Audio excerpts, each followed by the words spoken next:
Boa noite, boa noite. Boa noite. A gente está vendo que vocês já estão entrando. Alguém já respondeu que o som tá ok.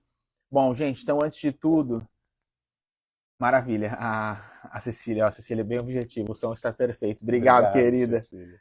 Bom, gente, então hoje eu não tinha preparado meu celular para fazer a transmissão, mas nós não queríamos perder o culto do Evangelho. Então nós vamos fazer um Evangelho um pouco mais curto, tratando só de dois, talvez só do item 7, né?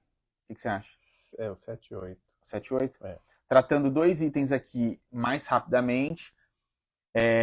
Então vamos, né? Vou fazer uma prece aqui, uma prece mais breve, e nós vamos direto ao ponto para fazer os comentários de hoje. Porque a gente não queria, né? Nós estávamos conversando aqui, nós não queríamos faltar o Evangelho da semana. Então vamos assim mesmo. Nosso Deus, nosso Pai, de infinitos amor, misericórdia e justiça, inteligência suprema, causa primária de todas as coisas. Hoje nós elevamos o nosso pensamento a Ti, crendo que Jesus está conosco, agradecendo por todas as bênçãos que o Senhor tem derramado sobre as nossas vidas, crendo no Teu amparo nos nossos momentos mais difíceis, crendo na Tua providência quando nós mais precisamos e crendo que o Senhor é um Pai que está presente conosco em todos os momentos, apesar da nossa incapacidade de Te entender dentro do nosso estágio de evolução.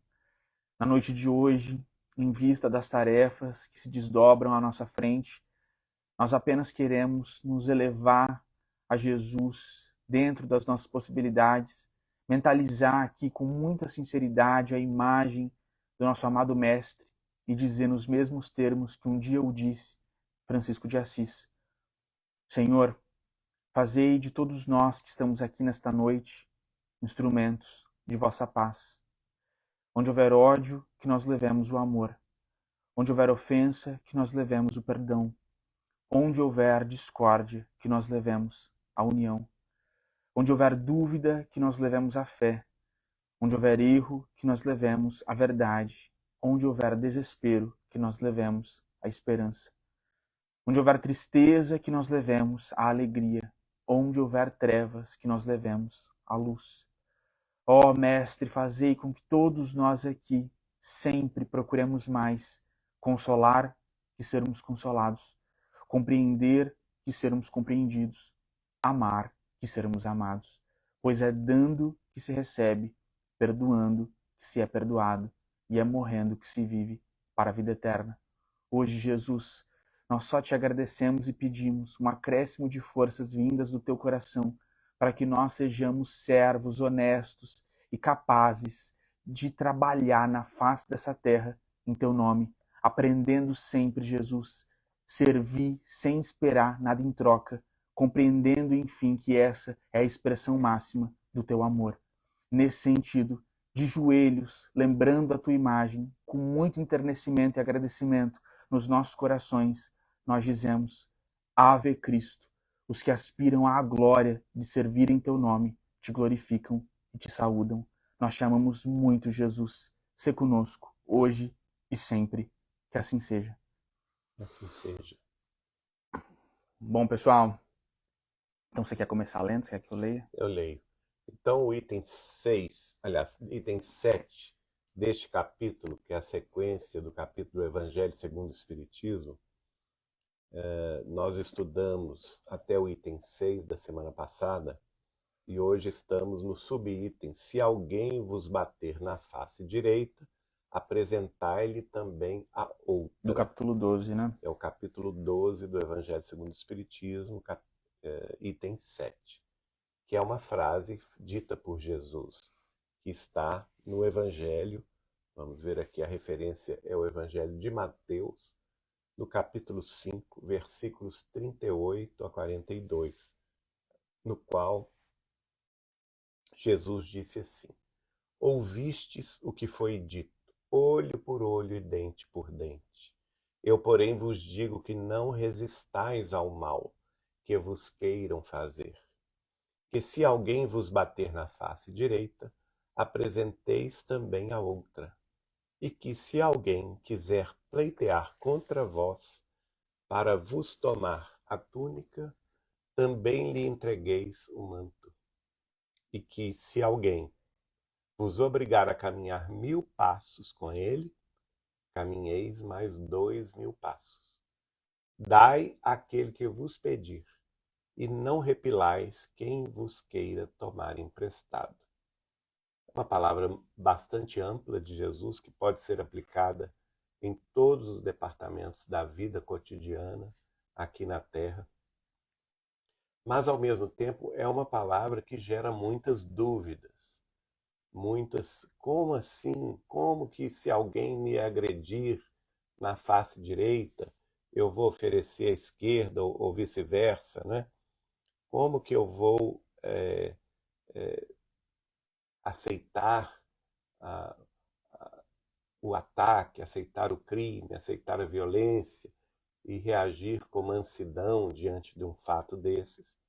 E é claro que Jesus não quer dizer isto, porque isso seria contra qualquer prudência, seria contra até mesmo a preservação de nossas vidas, porque nós temos uma lei de conservação, que está lá no Livro dos Espíritos, tão bem estudada por Allan Kardec. Todos nós temos o dever de conservar as nossas vidas em paz.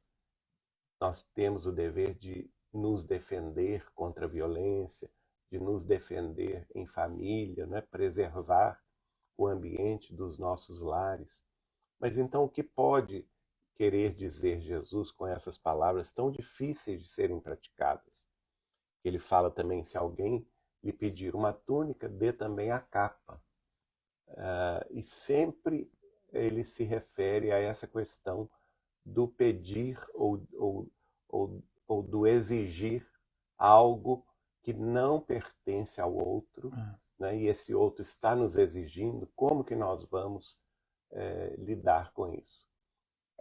Tem um caso muito interessante que aconteceu com a minha tia, aliás, com a minha bisavó. Ela era mãe da minha avó, a minha querida Georgina Cândida Machado. Ela desencarnou em Pedro Leopoldo em 1938. E esse caso nos foi contado pelo Chico, e também nós psicografamos o relato completo do caso, que está no livro, se não me engano, está no livro Recha de Luz, de nossa psicografia. E a avó Georgina, a bisavó Georgina, ao chegar no mundo espiritual e ao ser acolhida no Instituto de Estudos mais aprofundados sobre a vida, sobre a imortalidade, sobre Deus, ela estava frequentando uma classe de estudos do Evangelho que era no mundo espiritual capitaneada por Monsenhor Horta.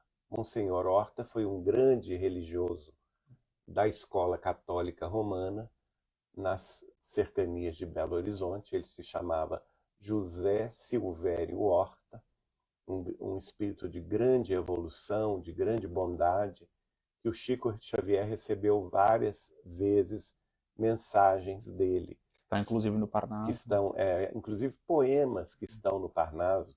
Um dos mais belos poemas do José Silvério Horta é justamente o que faz a menção poética ao Pai Nosso, a oração do Pai Nosso em poesia recebida pelo Chico. E ele era o espírito que estava falando sobre o tema exatamente esse: se alguém vos bater na face direita, apresentai-lhe também a outra, explicando no mundo espiritual. E a avó Georgina levantou a mão e disse: Monsenhor Horta, o senhor vai me perdoar, mas isto eu não aceito. Não posso compreender como uma pessoa pode fazer isto. Se alguém esmurrar a face dela direita, como que ela vai oferecer a outra face esquerda para ser também esbofeteada?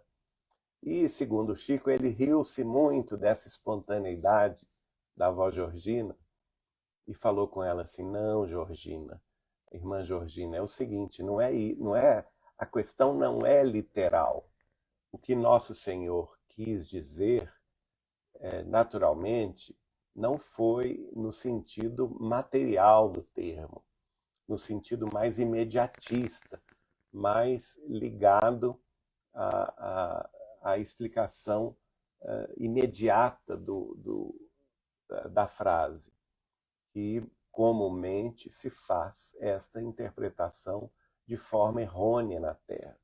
O que ele quis dizer é o seguinte: se alguém lhe bater numa face direita, significando o seguinte: se alguém agir com você com violência, com injustiça, com vaidade, com orgulho, com egoísmo, com todo tipo de vícios humanos, de falta de respeito, de falta de consideração, nós não podemos retribuir com a mesma face do orgulho, da vaidade, do egoísmo, da violência, do crime, do vício. Nós temos que oferecer a ele ou a ela a outra face, que é a face do Cristo. A face do Cristo é a face do perdão, é a face da compreensão, é a face do silêncio, da humildade, da justiça, é a face também do perdão, que é tão difícil de ser, né? Da paciência, da calma diante da ira. Então é a outra face que a gente deve oferecer. A outra face do mundo, que é uma face do mundo, é a face materialista, é a face imediatista. A outra face é a face divina, é a face espiritualista, é a face da espiritualidade maior representada na própria figura de Jesus, que soube tão bem exemplificar esta outra face. Ele que foi perseguido, ele que foi humilhado, vilipendiado, crucificado, não é? Como que ele respondeu todo tipo de ataque, de injustiça, ou todo tipo de incompreensão, de calúnia, de difamação, até mesmo de violência física. Tortura, né? Tortura. O que ele fez? Ele olhou para os céus e pediu: Pai, perdoai-lhes, porque não sabem o que fazem. Quer dizer, ele deu a outra face, a face do perdão, da compreensão, mostrando que nós éramos ainda, aqui na Terra, uma humanidade muito embrutecida para compreender-lhe os divinos desígnios. E aí ela ficou satisfeita com a explicação. Ela entendeu, né? Aí ela entendeu. Entendeu o Evangelho com Chico Xavier, né, gente? Exatamente. Agora, você quer fazer mais um comentário? Você. Não. Bom, pessoal, então vamos passar rapidamente pelo item 8 agora. Os preconceitos do mundo, e agora Kardec falando conosco. Os preconceitos do mundo sobre o que se convencionou chamar ponto de honra produzem essa suscetibilidade sombria, nascida do orgulho e da exaltação da personalidade, que leva o homem a retribuir uma injúria com outra injúria, uma ofensa com outra ofensa, o que é tido como justiça por aquele cujo senso moral não se eleva acima das paixões terrenas. Então, Jesus já trazendo uma afirmação... Kardec, né, de acordo com o Evangelho de Jesus, já trazendo uma afirmação importante para a gente sobre o senso de justiça da pessoa que rebate na mesma moeda, né, que responde no mesmo nível de raiva, como o Geraldinho falou, de injustiça, dizendo que o senso de justiça dessa pessoa, né, não se eleva acima das paixões terrenas, ou seja, é um senso de justiça absolutamente pautado em parâmetros materialistas. É por isso que a lei mosaica prescrevia olho por olho, dente por dente, lei em harmonia com a época em que Moisés vivia. Nós já conversamos muito sobre isso por aqui, né, pessoal? Que uma lei tão dura, tão bruta, era necessária para um povo tão duro, tão bruto. Jesus vem trazendo um novo paradigma, trazendo, né, um rompimento com tudo isso que estava na lei de Moisés, fixando, né, a lei do amor como o novo norte que nós devemos seguir. Então ele continua. Veio o Cristo e disse, retribuí o mal com o bem. E disse ainda, não resistais ao mal que vos queiram fazer. Se alguém vos bater numa face, apresentai-lhe a outra. Então, como a gente está falando, Jesus trazendo um entendimento muito diferente, né, daquele que o precedeu. Ao orgulhoso, este preceito parecerá uma covardia, pois ele não compreende que haja mais coragem em suportar o insulto do que em se vingar, em virtude de sua visão ser incapaz de ultrapassar o presente. E aí, mais uma vez, né, pessoal, nós também já falamos sobre isso aqui. A espiritualidade, como novo paradigma de entendimento, como novo filtro através do qual nós olhamos para todas as coisas, traz um novo sentido para tudo na nossa vida. E a gente já comentou também sobre isso. Quando nós admitimos apenas uma existência, apenas uma encarnação, não faria sentido lógico não revidar, não buscar o prazer material, não buscar o orgulho, o egoísmo, porque se tudo acaba com a morte do corpo, a nossa única possibilidade de felicidade é o esgotamento das sensações corpóreas. Quando a gente acresce a essa percepção, né, a vida espiritual, mudando tudo que a gente acreditava até então, e se a gente olha para a vida espiritual acreditando que nós somos um espírito, né, com muita fé, a partir de então, a nossa percepção da vida, como a gente falou no início, esse filtro através do qual nós olhamos para todos os acontecimentos da nossa rotina, do nosso cotidiano, faz que a gente entenda esses acontecimentos de uma outra forma. E aí a gente pensa, o que vale mais para a recompensa que eu busco, a recompensa espiritual, a recompensa de Deus? E como a gente já falou também, Jesus fala muito, perguntando para as pessoas qual é a recompensa que elas esperam, do mundo ou de Deus. Se nós esperamos por essa recompensa espiritual, essa recompensa divina, o nosso comportamento tem que ser diferente, logicamente, para nós chegarmos a esse objetivo. Ele continua. Onde que eu parei? Aqui. Dever-se-á, entretanto, tomar ao pé da letra aquela sentença? Não. Foi o que o Geraldinho falou, né, com a avó dele, a bisavó Georgina, sempre, né, interpretando, né, essas frases do Cristo de uma forma literal e muito limitada, porque essa forma literal não é capaz de trazer o fundo dos ensinamentos de Jesus. Não. Então ele fala, tomar ao pé da letra aquela sentença? Não. Como também não se deve tomar ao pé da letra a outra que manda se arranque o olho quando for causa de escândalo. Também foi uma parábola, né, uma figura de linguagem usada pelo Cristo, que nós estudamos aqui, e é óbvio que ninguém vai arrancar o próprio olho ou arrancar o próprio braço, porque como o Geraldinho colocou, isso seria contra a própria lei de preservação, né, do próprio corpo, porque com o Livro dos Espíritos, com a doutrina espírita, a gente entende que esse cuidado com o corpo, que é um instrumento através do qual os nossos espíritos evoluem, ele é necessário justamente porque esse instrumento é muito importante para a nossa evolução. Preserva a vida. Preserva a vida, exatamente. Além dessa preservação da vida. Tudo que vai contra o corpo físico, pessoal, é materialismo. Quem destrói o próprio corpo nos vícios, nas paixões, na sensualidade, né, na própria ira, é porque não se ama, é porque é materialista. Kardec fala, né, no livro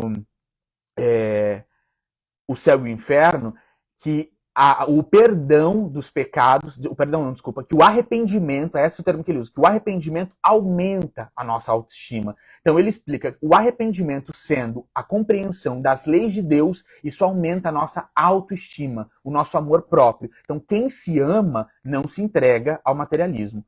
Ele continua, não devemos interpretar ao pé da letra. Como também não devemos tomar ao pé da letra a outra que manda se arranque o olho quando for causa de escândalo. Levado o ensino às suas últimas consequências, equivaleria a condenar toda repressão, mesmo legal, e deixar o campo livre aos maus. Foi o que Geraldinho trouxe no início. Né? A acepção ao pé da letra faria com que nós não combatêssemos o mal aqui no planeta Terra, quando a gente sabe que esse é um dos nossos deveres. Que assim se veriam isentos de todo motivo de temor. Se não se pusesse um freio às suas agressões, bem depressa os bons seriam suas vítimas. O próprio instinto de conservação, sobre o qual a gente está falando aqui, que é uma lei da natureza, impede que alguém estenda o pescoço ao assassino. Por essas palavras, Jesus não pretendeu interdizer toda a defesa, mas condenar a vingança. Acho que isso é importante, pessoal. Então é justamente sobre a vingança que nós estamos falando quando nós estudamos esse preceito do Cristo. Quando Jesus condena a vingança, isso é muito importante, é um ponto importante no qual a gente tem que se deter. Jesus está trazendo para a gente o melhor caminho. Como nós somos cristãos, como a gente confia no Cristo, a gente precisa confiar que a vingança não é o melhor caminho. Por que a gente para e se detém nesse ponto, pessoal? Porque a vingança, ela causa um prazer material muito grande. As sensações corpóreas de vaidade bem-sucedida, de orgulho no topo do mundo, né, de sucesso material, que a vingança traz para o nosso corpo físico, para a nossa mente, né, e aí colocando, né, a mente que ainda está encarnada e ainda se compraz no materialismo, de fato a vingança ela traz muito prazer. Não é, a gente não está falando aqui que qualquer um de nós deveria se dar esse prazer. É justamente falando desse prazer para que nós tomemos cuidado com ele, porque as coisas da carne, do materialismo, do mundo, como fala a Bíblia, elas causam muito prazer sensorial. A vingança é uma dessas coisas. Dizendo que apresentemos a outra face àquele que nos haja batido numa, disse, sob outra forma, que não se deve pagar o mal com o mal, que o homem deve aceitar com humildade tudo quanto possa abater o seu orgulho, que haverá mais glória para ele em ser ofendido do que em ofender, em suportar pacientemente uma injustiça do que em cometer ele mesmo outra injustiça, que mais vale ser enganado do que enganar, ser arruinado do que arruinar os outros. Pessoal, todo mundo que é do direito sabe que a gente não pode cometer um crime porque nós sofremos um crime. Então, quando a justiça do mundo traz esse entendimento para nós de que um crime não justifica o outro, aquele ditado popular, um mal não justifica o outro, se na nossa justiça material nós temos esse tipo de conceito, quanto mais na justiça divina. É óbvio que a conduta que Deus, que a espiritualidade espera de nós é muito distante desse mal para combater outro mal. E suportar essas defesas, para além de um ato de humildade a Deus, é um ato que diz que você compreende as leis de ação e reencarnação de ação e reação diante da reencarnação, compreendendo que se um mal me aconteceu, algum motivo existe para que eu tenha sofrido tal mal. A gente não pode jamais se colocar nessa posição de vítima das coisas. Porque essa posição de vítima, ela nos levaria a procurar reparar de alguma forma, materialmente falando, aquilo que nos aconteceu. Então, quando a gente se coloca como filho de Deus, que entende a espiritualidade e entendendo que nós não somos vítimas, que podem até acontecer injustiças no mundo, mas que não existem injustiçados, porque Deus é a justiça perfeita, quando a gente pensa dessa forma, a gente entende que não vale a pena retribuir esse mal que nós recebemos. Porque se nós recebemos, nós cremos que é aquilo de que os nossos espíritos realmente precisam. Deixa eu ver onde eu parei. Tá, então é ao mesmo tempo a condenação do duelo. A gente também já falou sobre isso aqui. Que não passa de uma manifestação do orgulho. Somente a fé na vida futura e na justiça de Deus, que jamais deixa o mal impune, pode nos dar forças para suportarmos com paciência os golpes desferidos nos nossos interesses e no nosso amor próprio. É por isso que dizemos incessantemente: lançai o olhar para diante, quanto mais vos elevardes pelo pensamento acima da vida material, tanto menos vos magoarão as coisas da terra. Isso aqui, e a gente já comentou também sobre isso, mas é sempre bom lembrar, gente, quando nós temos os nossos olhos voltados para Deus, voltados para Jesus, e lembrando sempre que Jesus nos chamou ao serviço, que é o amor ao próximo, que é a caridade, esse amor em ação, a gente começa a ver esses males da terra como grandes bobagens. E a gente começa a encarar como bobagem as coisas ruins que nos acontecem, especialmente quando são picuinhas, coisas que ferem o nosso orgulho, aquele irmão ou irmã, aquele amigo, né? A figura do inimigo aqui na face do planeta Terra, que faz a gente experimentar esse orgulho ferido, o amor próprio ferido. Quando a gente está com o olho, né, bem fixo no Cristo, nas coisas cristãs, esse tipo de coisa, com toda certeza, vai afetar menos a nossa estabilidade, vai tirar menos a gente do eixo. E é por isso que a gente sempre fala, o trabalho na caridade tem o poder de criar nos nossos espíritos esses sentimentos novos, porque são sentimentos novos, que nós ainda não tínhamos no passado, que funcionam como anticorpos contra essas coisas. A caridade é o verdadeiro remédio. É o verdadeiro remédio. E Humberto de Campos até fala, num texto lindo, uma crônica linda que ele traz pra gente pela mediunidade do Chico, que todo espírita fala muito em caridade, e que quando desencarna o espírita, ele fica falando no plano espiritual que ele deveria ter praticado mais caridade, que ele fez muito pouco. Porque quando a gente está diante da vida espiritual após o desencarne, a gente percebe como esse era o grande tesouro para o qual nós deveríamos ter dedicado todo o fulcro das nossas vidas. Então, quando a gente, para terminar aqui, para fechar, quando a gente fala sobre dar outra face, sobre ser humilde, sobre essa postura ativa no amor, a gente não está aqui com um discurso de demagogia ou dizendo que isso é fácil. Pelo contrário, como eu falei, a vingança ela é muito prazerosa. Dar o troco para a pessoa que te ofendeu, forçar a pessoa a se submeter ao seu orgulho, tudo isso traz muito prazer material. Mas os nossos prazeres materiais são muito efêmeros. Isso a gente tem. Aquela fala, né? Nem tudo nós podemos. Exatamente, mas nem tudo nos convém. Exatamente, mas nem tudo me convém. Geraldinho lembrando aqui do conselho de Paulo de Tarso. Então, a gente tem que ter os olhos abertos para saber que as coisas da carne, as coisas materiais, são muito prazerosas, mas a recompensa que a gente está esperando, aquilo, né, que a gente quer da vida, que é conhecer Jesus, que é encontrar com o Mestre, que é atravessar essa porta estreita, e aí falando nos termos espíritas, a verdadeira felicidade, ela é quase impossível de compreender aqui no planeta Terra sem a perspectiva espiritual, sem, e aí no nosso caso, né, que recebemos esse tesouro sem o espiritismo. E a gente já deu esse exemplo aqui. A gente confia muito na lei da gravidade quando a gente não deixa um copo cair, porque a gente sabe que ele vai quebrar. Então a gente tem que confiar nas leis que o espiritismo revela, as leis morais, as leis espirituais, toda a explicação dessa relação entre plano material e plano espiritual. Confiando, que fé, gente, é colocar o pé com os olhos fechados sem saber se vai ter chão para a gente pisar ou não. A gente confia num ato de fé sem saber o que nos espera, crendo que o que nos espera é o Cristo, a verdadeira felicidade, aquilo, né, que um dia a gente espera viver com as pessoas que nós amamos e que tudo de ruim que a gente conhece aqui na Terra não pode afetar.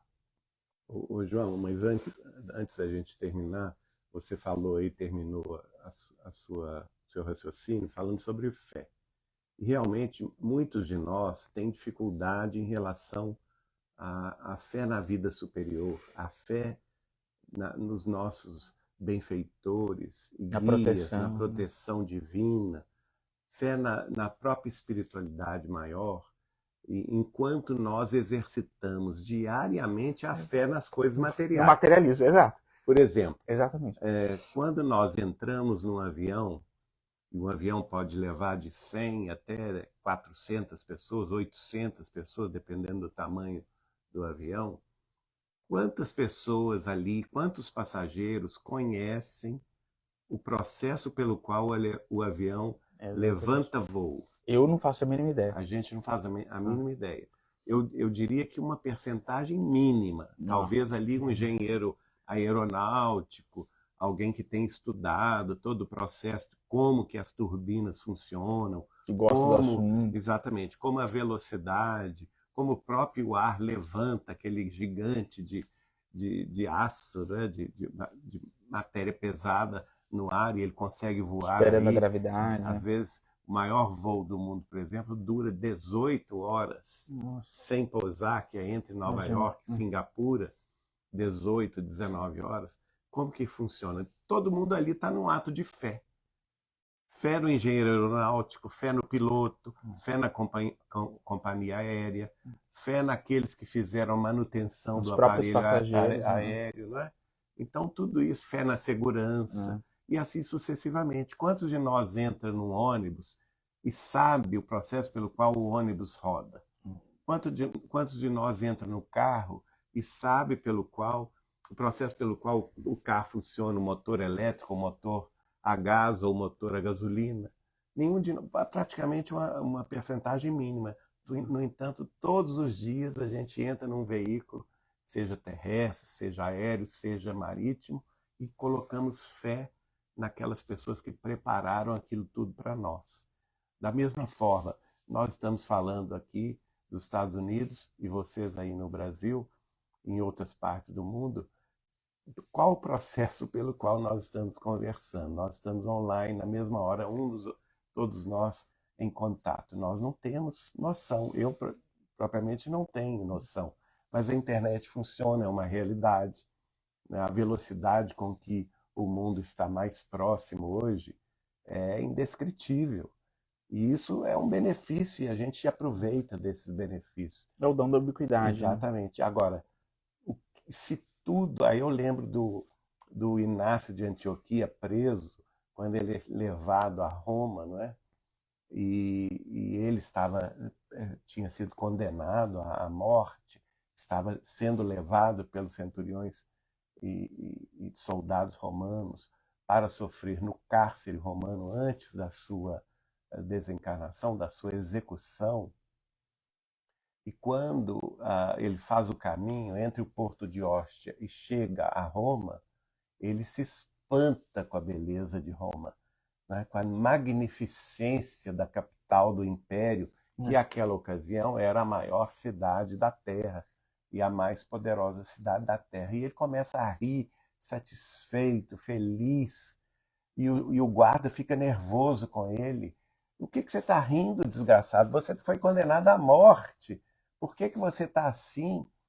E ele responde, sorrindo e gargalhando mesmo de felicidade íntima, porque ele diz assim: eu estou rindo porque se aos ímpios Deus deixou que eles tivessem uma cidade tão linda e tão magnificente quanto Roma, o que dirá a espiritualidade maior, o que dirá Deus, nosso Pai, o que dirá Jesus, nosso Senhor, em matéria de oferecimento, que nos oferecerá aos justos e aos bons da terra quando nós partirmos desse mundo. Então, eu, que sou um servo de Jesus, eu fico feliz de saber que algo muito melhor e muito mais magnificente haverá de me receber na vida além túmulo. E aí o guarda, ao se ver vencido no argumento, espanca Inácio de Antioquia ali no caminho para Roma. Né? Então é essa fé que nos falta. Se hoje nós aqui, a humanidade, apesar de todo o materialismo, todo orgulho, toda disputa, toda luta humana no dia a dia, no cotidiano das nações, da política humana, das corrupções, dos crimes, apesar de tudo isso, a humanidade terrena, nos últimos séculos, nos últimos milênios, já conquistou tanta coisa boa, tanta melhoria científica, tanta melhoria também no modo de vida, na locomoção, na rapidez de contato, não é? Entre as pessoas. Quantas bênçãos materiais nós temos hoje em dia, apesar de todos os nossos pesares. Então, o que se dirá mais à frente a respeito da vida espiritual e das bênçãos espirituais que nos esperam? Então, tenhamos mais fé e aprendamos a oferecer a outra face toda vez que sejamos violentados em nossa dignidade humana. Quando o Geraldinho traz essa perspectiva do avanço tecnológico, pessoal, é importante a gente ter olhos de perceber que esse avanço significa a desmaterialização do mundo. Quando a gente pode se falar, né, em outros estados, em outros países, em outras cidades, né, uns com os outros, atravessando distâncias imensuráveis ao nosso próprio pensamento, e mesmo apesar de tudo isso, a gente tem a comunicação, isso é o espírito se tornando mais acessível fora do seu corpo. Isso é o dom da ubiquidade. A gente precisa perceber que esses avanços eles estão relacionados à desmaterialização do mundo e que quem for muito adepto dado ao materialismo vai precisar estar em um planeta mais materializado, porque o caminho do nosso, como o Geraldinho está mostrando com esse avanço tecnológico, é a desmaterialização. Exato. A última coisa que eu quero dizer, quando o Geraldo traz esse aspecto da fé, é que é por isso que Jesus, quando fala de fé, traz a imagem do grão de mostarda. Né? Você não precisa ter a fé do tamanho de uma montanha, ao contrário, você tem que ter a fé do tamanho do grão de mostarda. Porque segundo consta, exatamente, é um dos menores. É um dos menores. O próprio Evangelho traz esse relato. Porque se nós tivermos a fé do tamanho do grão de mostarda, nós seremos capazes de operar maravilhas, né? E quando Jesus fala, a ponto de dizer ao monte, atire-se no mar e assim sucederá. Então, é a fé mínima, mas que é, na verdade, uma questão de ter ou não ter fé, como o Geraldinho colocou. Quer fazer mais um comentário? Não, estamos Bom, pessoal, então, terminando. Como nós estamos com pouca bateria hoje, e a gente fez um evangelho meio improvisado, apesar que já são 9h30. De todo modo, a gente vai fazer o culto hoje mais curto, porque a nossa bateria vai acabar. A gente agradece a todo mundo que esteve aqui conosco hoje, apesar dessa mudança repentina de última hora, e né, esperando que vocês estejam conosco na semana que vem, na quinta-feira, às 20h30. Eu vou só fazer uma prece rápida, já que falamos do José Silvério Horta. Vamos ver se nos lembramos do seu poema. E assim vamos encerrando o culto do Evangelho de Jesus em nosso lar, este culto de número 33, que relembra a idade que o Cristo partiu. Pai nosso que estás nos céus, na luz dos sóis infinitos, Pai de todos os aflitos deste mundo de escarcéus, santificado, ó Senhor, seja o teu nome sublime, que em todo o universo exprime a paz, a concórdia e a união. Dá-nos o pão do caminho, feito na luz, no carinho do plano espiritual, mas livra-nos, Senhor, todo o mal. Que seja sempre a tua ideal igreja, aquela do amor e da caridade, nas luzes de tua bondade, para todos sempre assim seja. Assim seja. Que Jesus nos guarde hoje e sempre. Bom, pessoal, então a gente vai fechar aqui, deixando salvo o vídeo, e a gente se encontra na semana que vem, tá? Abração. E desculpa aí a mudança de última hora.